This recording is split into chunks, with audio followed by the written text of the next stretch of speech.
કેમ છો વિદ્યાર્થી મિત્રો? મજામાં? આજે આપણે ધોરણ 12 વિષય વાણિજ્ય વ્યવસ્થા અને સંચાલનનો અભ્યાસ કરીશું. આજે આપણે પ્રકરણ 2 સંચાલનના સિદ્ધાંતોનો અભ્યાસ કરીશું. આ જે પ્રકરણ 2 છે એની અંદર આપણે અગાઉ ઘણા બધા મુદ્દાઓનો અભ્યાસ કરી ચૂક્યા છે. આજનો જે આપણો મુદ્દો છે એનું નામ છે નવપ્રશિષ્ટ સંચાલનની વિચારધારા. તો એના વિશે આપણે આજે અભ્યાસ કરવાનો છે. અગાઉ આપણે પ્રશિષ્ટ વિચારધારા વિશે જોયું, હવે આપણે નવપ્રશિષ્ટ વિચારધારા વિશે જોઈશું. સંચાલનની પ્રશિષ્ટ વિચારધારાઓની કેટલીક ખામીઓને દૂર કરવા આપણે જાણીએ જ છે કે જે પ્રશિષ્ટ વિચારધારા છે એમાં કેટલીક ખામીઓ આવી, કેમ કે ઔદ્યોગિક ક્રાંતિ થઈ, એકમનું સ્વરૂપ બદલાયું, એકમનું કદ બદલાયું, એટલે એકમની અંદર નવી સમસ્યા ઊભી થઈ, એટલે કે કેટલીક ખામીઓ પેદા થઈ. અને એ ખામીઓને દૂર કરવા માટે શું થયું? તો આ નવપ્રશિષ્ટ વિચારધારાઓ અમલમાં આવી.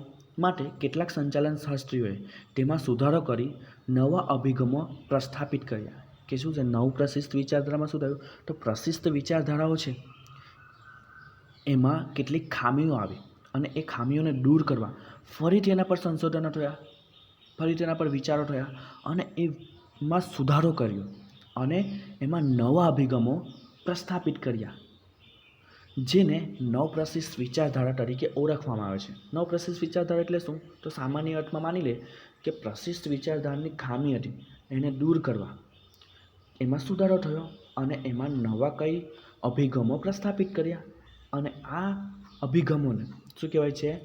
નવપ્રશિષ્ટ વિચારધારા.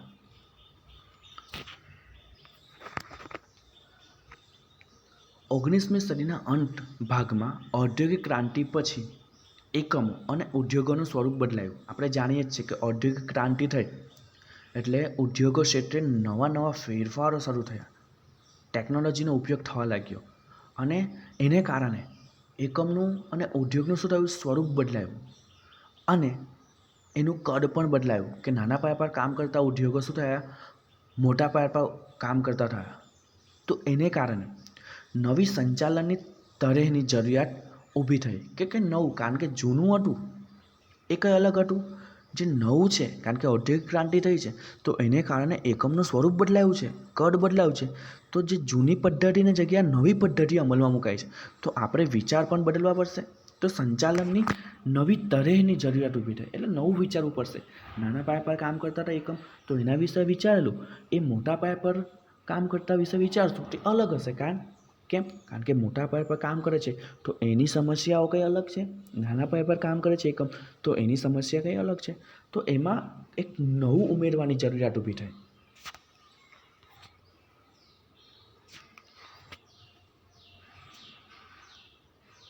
એટલે કે નવું ઉમેરવા માટે શું થયું? તો 20મી સદીની શરૂઆતમાં, 20મી સદીની વાત કરીએ તો એની શરૂઆતમાં ઓસ્ટ્રેલિયન ઔદ્યોગિક મનોવૈજ્ઞાનિક એલ્ટન મેયો, શું નામ છે? ઓસ્ટ્રેલિયનના ઔદ્યોગિક મનોવૈજ્ઞાનિક, ઉદ્યોગ ક્ષેત્રે કામ કરતા મનોવૈજ્ઞાનિક એલ્ટન મેયોના હોર્થેના પ્રયોગે આ વર્તનવાદી વિચારધારાને જન્મ આપ્યો. શું છે? એલ્ટન મેયો એને શું કર્યું? એક પ્રયોગ કર્યો, હોર્થન. તો એના વિશે થોડી જાણકારી મેળવીએ. આ હોર્થન પ્રયોગ શું છે? તો સૌપ્રથમ તો આ જે હોર્થન છે એ કંપનીનું નામ છે જે શું કરે છે? ઇલેક્ટ્રોનિક ઇક્વિપમેન્ટ એટલે કે જે ઇલેક્ટ્રોનિક સાધનો, મોટે ભાગે જે ફોન છે એવા સાધનો બનાવે છે. હવે જે 1920ના ગાળાની અંદર આ જે હોર્થોન કંપની છે એની અંદર એના સંચાલન શાસ્ત્રીઓએ, જે સંચાલન કરતા હોય એ સંચાલકોએ એમાં થોડો ફેરફાર કર્યો જેનાથી એનું ઉત્પાદન વધે એવું વિચાર્યું. એમાં ફેરફાર કરવાનો એનો વિકાસ થાય એના માટે થોડા ફેરફાર કર્યા. હવે એ ફેરફારની એના પર અસર ન થઈ ને એનો જેવા જોઈતા પરિણામો હતા એ મેળવી ન શક્યા. તો એને કારણે એ લોકોએ એના પર સંશોધન કર્યું કે ભાઈ આવું કેમ થયું? આપણે જે વિચાર્યું એવું થયું નહીં. અને એમાં એ નિરર્થક સાબિત થયા કે ભાઈ એ લોકોથી પણ સંશોધનમાં કંઈ હાંસલ થયું નહીં, જેને કારણે જે હાર્વર્ડ યુનિવર્સિટી છે એના પ્રોફેસરોને એ લોકોએ આના પર સંશોધન કરવાનું વિચાર કરાવ્યું. તો એ સંશોધન માટે જે પ્રોફેસરો હતા એમાં મુખ્ય હતા એલ્ટન મેયોન, એનો લીડર હતા. તો એલ્ટન મેયોને આ પ્રયોગ શરૂ કરાવ્યો. અને આ પ્રયોગમાં શું હતું કે અલગ અલગ પરિસ્થિતિમાં કર્મચારી કામ કરે તો કેવું કામ એના પર શું અસર થાય. તો પહેલાં તો એક પ્રયોગ કર્યો એને લાઇટ પર, કે લાઇટની તીવ્રતાથી કર્મચારીના કામ પર અસર થાય. તો પહેલાં શું કર્યું, ફૂલ લાઇટ એકદમ રાખી, તો એનાથી ઉત્પાદન વધ્યું.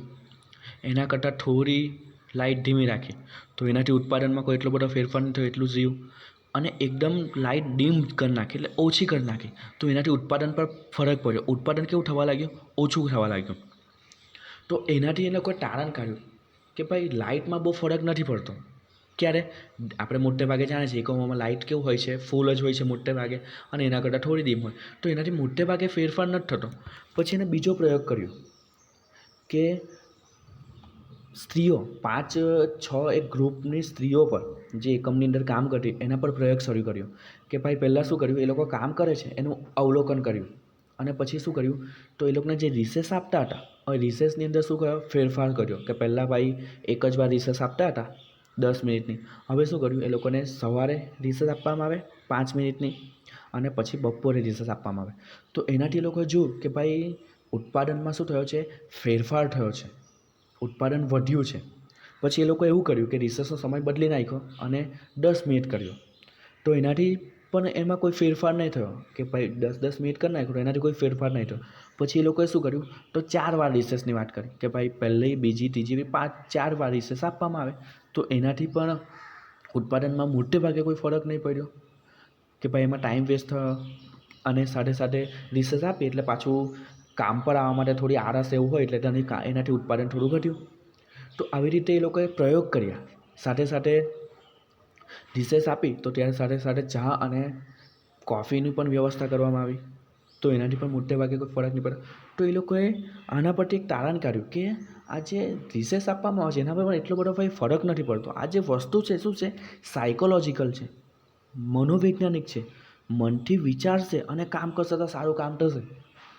તો એવી રીતના અલગ અલગ એ લોકોએ એવી રીતના પ્રયોગો કર્યા. પછી વાતાવરણની વાત કરીએ તો એ લોકોને મુક્ત વાતાવરણ જે પૂરું પાડવામાં આવે, જૂથમાં કામ કરે છે તો આજુબાજુમાં વાતો કરવા દેવામાં આવે તો એ લોકો શું કરે, સારું કામ કર્યું. તો એનાથી ખબર પડી કે સામાજિકતા અને મનોવૈજ્ઞાનિક બાબત એ શું છે, એના પર અસર કરે છે. સામાજિકતા અને મનોવૈજ્ઞાનિક બાબત એના પર અસર કરે છે. એનાથી શું થાય છે, ઉત્પાદનમાં વધારો થાય છે. તો એમાં થોડા ઘણા શું કર્યા, એમાં પછી ચેન્જીસ કર્યા. તો આ એક હોર્થોન પ્રયોગ, આ તો સામાન્ય બાબત છે થોડી ઘણી, આના અંદર તો બહુ ડીપમાં આવે છે અંદર એ હોર્થોન પ્રયોગ, પણ આ તો સામાન્ય વસ્તુ કહેવામાં આવી. તો આ રીતે શું છે, હોર્થોન પ્રયોગ કર્યો. અને એનાથી શું થાય, વર્તનવાદી વિચારધારા, આપણે જાણીએ છીએ કે આ શું છે, વર્તન વસ્તુ છે. વર્તનવાદી વિચારધારાનો જન્મ થયો. કારણ કે જે કર્મચારીઓ હતા એના વર્તનમાં શું ફેરફાર થતો હતો એના અંદર એ લોકોએ શું કરેલા, પ્રયોગો કરેલા.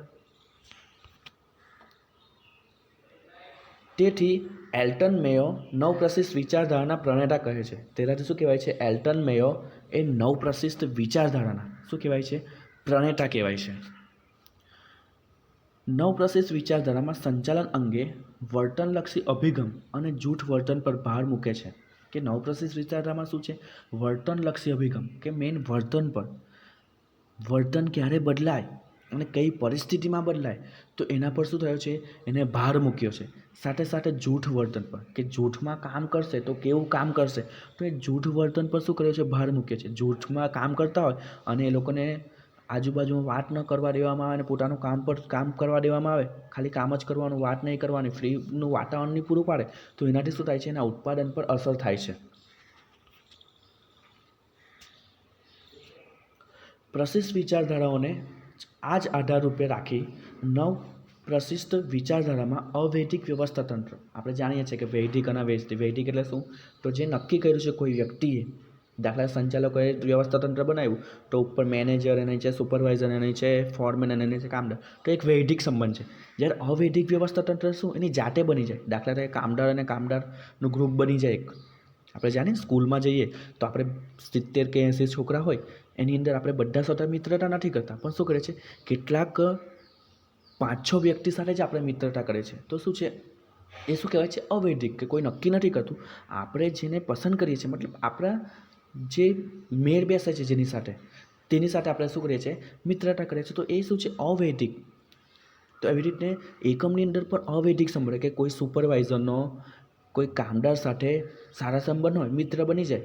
કોઈ મેનેજર કામદાર સાથે, કોઈ સુપરવાઇઝર સાથે સારો મિત્ર બની જાય. તો શું છે, અવૈધિક, એટલે કેટલું ગ્રુપ બને, આપ મેળે ગ્રુપ બને. તો શું છે, અવૈધિક વ્યવસ્થા તંત્ર છે. માનવ વર્તન, આપણે જાણીએ છીએ કે માનવ વર્તન સૌથી મહત્ત્વનું છે. માનવ વર્તનમાં પરિવર્તન આવે તો સારામાં સારું ઉત્પાદન કરી શકાય. માનવ સંબંધો, આપણે જાણીએ છીએ કે એકમની અંદર માનવ સંબંધો સૌથી મહત્ત્વના છે. સારા સંબંધો હોય, સારું વાતાવરણ પૂરું પાડવા માટે સારી રીતે શું કરી શકે છે, કામ કરી શકે છે. પ્રેરણા, મોટે ભાગે શું જોઈએ છે, પ્રેરણાથી શું થાય, વ્યક્તિમાં પરિવર્તન આવે, અને વ્યક્તિમાં પરિવર્તન આવે તો સારામાં સારું ઉત્પાદન કરી શકે. વગેરે તત્વોને ઉમેરો થયો છે. તો શું છે, આ સામાજિક અને મનોવૈજ્ઞાનિક તત્વો છે. તો એનો શું થયો છે, ઉમેરો થયો છે. જે પ્રશિષ્ટ વિચારધારાની અંદર ન હતું, એ આ નવપ્રશિષ્ટ વિચારધારામાં ઉમેરવામાં આવ્યું, જેનાથી ચોક્કસપણે શું થયો છે, ફાયદો થયો છે એકમને. આ વિચારધારામાં મુખ્ય, કે આ જે વિચારધારા આપી છે નવપ્રશિષ્ટ, એમાં કોણ છે મુખ્ય, તો એલ્ટન મેયો, રેન્સિસ લિકર્ટ્સ, હર્ઝબર્ગ, ક્રિસ આર્ગેરિસ, મેકગ્રેગર અને માસ્લો એ મુખ્ય યોગદાનકર્તાઓ છે. કે આ લોકોએ શું છે, પોતાનું યોગદાન આપ્યું છે નવપ્રશિષ્ટ વિચારધારાની અંદર. સંબંધો કે માનવ વર્તનવાદી વિચારધારા, આ શું છે, સંબંધ, મેન એકમની અંદર સંબંધો પર અને માનવ વર્તનવાદી વિચાર છે. માનવનું વર્તન, એના પર મોટે ભાગે ભાર મૂકવામાં આવે છે. સામાજિક તંત્ર, જે સામાજિક તંત્ર છે આપણું, આપણે કહે ને બધા મિત્ર બની જાય, તો એક શું છે, સામાજિક બાબત છે. વિચારધારાઓ અને સામાજિક વ્યવસ્થા વિચારધારા મુખ્ય છે. જેમાં માનવ વર્તનવાદી વિચારધારા આ મુજબ છે. જે માનવ વર્તન વિચારધારા છે, એનો મુખ્યત્વે આપણે અભ્યાસ કરવાનો છે. આ સામાજિક વ્યવસ્થાની વિચારધારા છે, સમાજની અંદર કેવું ચાલતું હોય, એના એકમની અંદર પણ સમાજ છે, એ પણ એક સમાજનું અંગ છે. તો એની અંદર કેવી રીતના સારી રીતે સામાજિકકરણ થાય અને કેવી રીતના ઉત્પાદન થાય, આપણે ગ્રુપમાં કામ કરો, ઝડપથી કામ થાય, એવી રીતના એકમની અંદર પણ એવું છે, સામાજિક વસ્તુ છે. તો એ લોકો સારી રીતે કામ શકે, સારું વાતાવરણ પૂરું પાડવામાં આવે, ઉત્સાહભર્યું, તો એ સારું કામ કરી શકે. તો એના વિશે આપણે નવપ્રશિષ્ટ વિચારધારાની અંદર ભણવાનું છે. એની અંદર આપણે મુખ્યત્વે આ કયું છે, તો માનવ વર્તનવાદી વિચારધારાને અભ્યાસ કરીશું, જે આના પછીના ટાસ્કમાં આપણે જોઈશું. અને અહીં આપણે આ જે મુદ્દો છે એને સમાપ્ત કરીએ છીએ. Thank you.